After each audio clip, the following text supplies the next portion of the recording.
ជំរាបសួរក៏សួស្តីទៅបងប្អូនអ្នកតាមដានអស់គ្នាហើយនេះមានវីដេអូស្រក់ទឹកមាត់ទៅហើយបងប្អូនអើយមានណាមាននំជូរក្បែរផ្ទះហ្នឹងមានចំណាយថវិកាសំបីតែ1រៀលស្គរចេញបំទេសយើងមានស្រាប់បុកទុកតោកតើបងប្អូនហើយជូរក្បែរផ្ទះដាំខ្លួនឯងបងប្អូនមើលក៏ស្រក់ទឹកមាត់ដែរខ្ញុំអ្នកចូលសំឡេងស្រក់ទឹកមាត់បងប្អូនតោះទៅតាមដានវីដេអូទាំងអស់គ្នាតែយើងបានផ្លែឈើអីបេះបោចក្បែរផ្ទះបងប្អូនតោះបងប្អូន let's go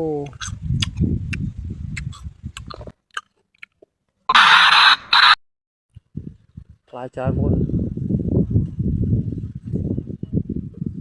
ផ្លែច្រើននេះបងប្អូនស្គាល់ផ្លែច្រើនបងប្អូនយើងឲ្យមិនមេមួយថ្ងៃហ្នឹងធំល្អបុកបំទេសវិញ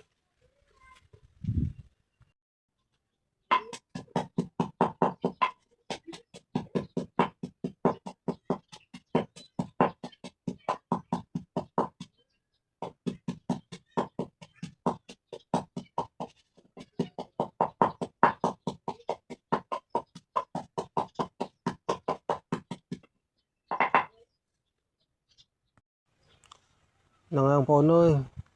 ជុំហើយប្រហែលថ្ងៃភ្លៀងខ្លាំងប្រហែលមេឥឡូវក្រោយជុំមេឃរាំងមកលេងភ្លៀងចាប់ដាំផ្លែបងប្អូនអើយផ្លែពេញដើមធំល្អបងប្អូនអើយអាក្រហមជូរអែមអាខ្មៅផ្អែមបងប្អូនបើចាប់មកចឹកធ្វើចំណីធោះហ្នឹងហើយខ្ញុំនេះក៏ដើរទៅក្រោយផ្ទះឃើញផ្លែច្រើនពេកនឹកឃើញដែរទំនងណាបុកអំបិលទេសមួយមើលអស់ម៉ានលុយឆ្ងាញ់ណាស់បងប្អូនជូរអែមមកពណ៌ផ្កាឈូកជូរអាខ្មៅផ្អែមអាពណ៌ strawberry ហ្នឹងជូរអែមបងប្អូនផ្លែច្រើនបងប្អូនមើលខ្ញុំយកមកដៃហ្នឹងហូបម្នាក់ឯងល្មមបងប្អូនហមមានខ្មៅមានពណ៌ strawberry ហើយខ្ញុំហូបនេះជូរអែមដល់ខ្មៅពណ៌ខ្មៅផ្អែមបងប្អូនតែរយៈយកមកបេះផ្លែតឡឹងតឹងឡងបងប្អូនផ្លែតឡឹងតឹងក៏ច្រើនបងប្អូនអូយមកពេញដើមបងប្អូនណាចង់ហូបចង់ញ៉ាំមកមានដើមសម្រាប់ធំឡងបងប្អូនញ៉ាំមកជាកោមនេះហូបតែខ្ញុំមកជាកោមហ្នឹងហូបអត់អស់ដែរបងប្អូនណាហូបច្រើនក៏ល្អដែរបងប្អូនចោះឈាមជូរវិញបងប្អូនបានគ្រាប់ពីគ្រាប់ទៅបានណាហូបច្រើនចោះឈាមហ្នឹងក្នុងចំណូលចិត្តបានច្រើនទៅតលសាក់ខ្លួនអស់នេះបងជាតិបេះជាតិហ្នឹងផ្លែធំល្អហ្នឹងបងតាំងនេះអាធនកដាលបងមើលអាធំជាងនឹងទៀតជាតិហ្នឹងបងជាតិថ្លឹងនឹងផ្លែ strawberry មនបរីបងប្អូនច្រឡំជាតិបងប្អូនតែស្វាយក៏ត្រូវដែរអំបិលបុកខ្ទឹមឌីខ្ទឹមកុំឲ្យយើងចោលពោះបងប្អូនគួយមហូបហ្នឹងម៉ោងបាក់ជា2កន្លះ3បងប្អូន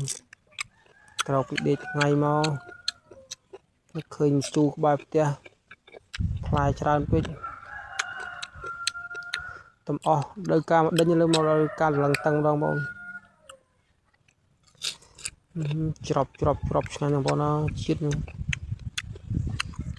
បងប្អូនស្រីជួយចិត្តឃើញជូរចេះ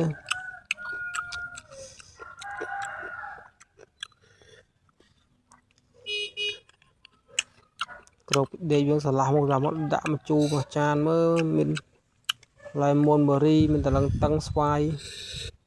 ជាតិបងប្អូនអើយម៉ាត់ឆ្ងាញ់បងប្អូនអើយរសជាតិអំបិលបុកម្ទេស3គ្រាប់ចង់អស់ចង់ដាច់តែហ្នឹងបងឆ្ងាញ់ស្វាយរសជាតិអេមស្វាយស្រួយសឹបយើងយកទូមកជាដាច់អំបិល1គីឡូ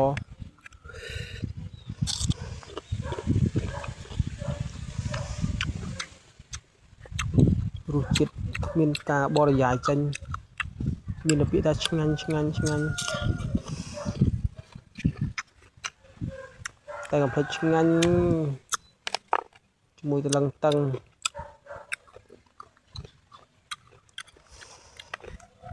ចំណងបងណាខំមកច្រោក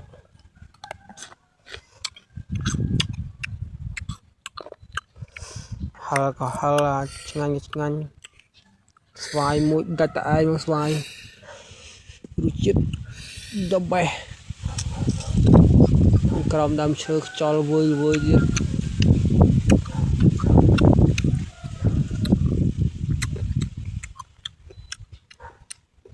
មាត់ឆ្ងាញ់ហើយកំភ្លេចស្អែកចាំមើល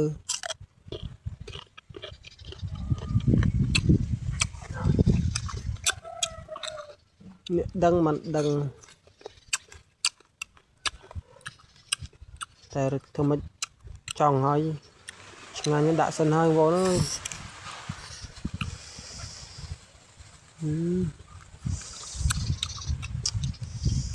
តែអីយើងបុកជាមួយខ្ទឹមហ្នឹងអីមកបុកខ្ទឹមញ៉ាំស៊ីឆ្អល់ពោះទេអត់សូវពោះទេបងប្អូនណាក៏ដាក់ខ្ទឹមក៏បុកអំបិលម្ទេសធម្មតាមានសាបុកជាមួយទឹកខ្ទឹមទៅអីឆ្ងាញ់វារសជាតិវាមានក្លិនហាងហើយកាត់បន្ថយការឈឺពោះបងស្រួយច្រឡស្វាយយកទួយកបមក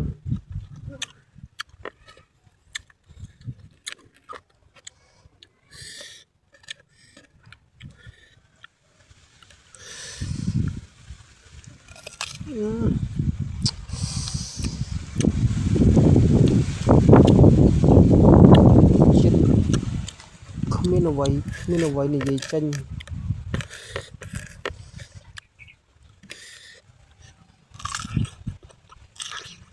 និយាយទុំឆ្កាញ់ស្វាយបងឆ្ងាញ់ត្រូវមួយអំបិលបុកខ្ទឹមហ្មងខ្ញុំបានស្វាយទៅបានច្រើនបើតឡឹងតឹងហ៊ានហូបច្រើននេះខ្លាចចោះឈៀងបងប្អូនឡឹងតឹងជូរខ្លាំងបងមានប្រភេទមួយទៀតអត់ជូរឬថាជូរតែតន់សាឡឹងតឹងអត់ជូរបងប្អូនតែនៅផ្ទះខ្ញុំនេះជូរខំមួយជីទឹកច្រើនតែខ្លះបងប្អូនថាយកទៅជ្រក់ឆ្កោឆ្កាឆ្កាណាជ្រក់លក់មួយត្រីអាំងតែអីត្រីដែងត្រីក្រាញ់អីពីផ្ទុកអីជាតិដាក់ម្ទេសហឹលមកសម្រាប់ឡឹងតឹងបង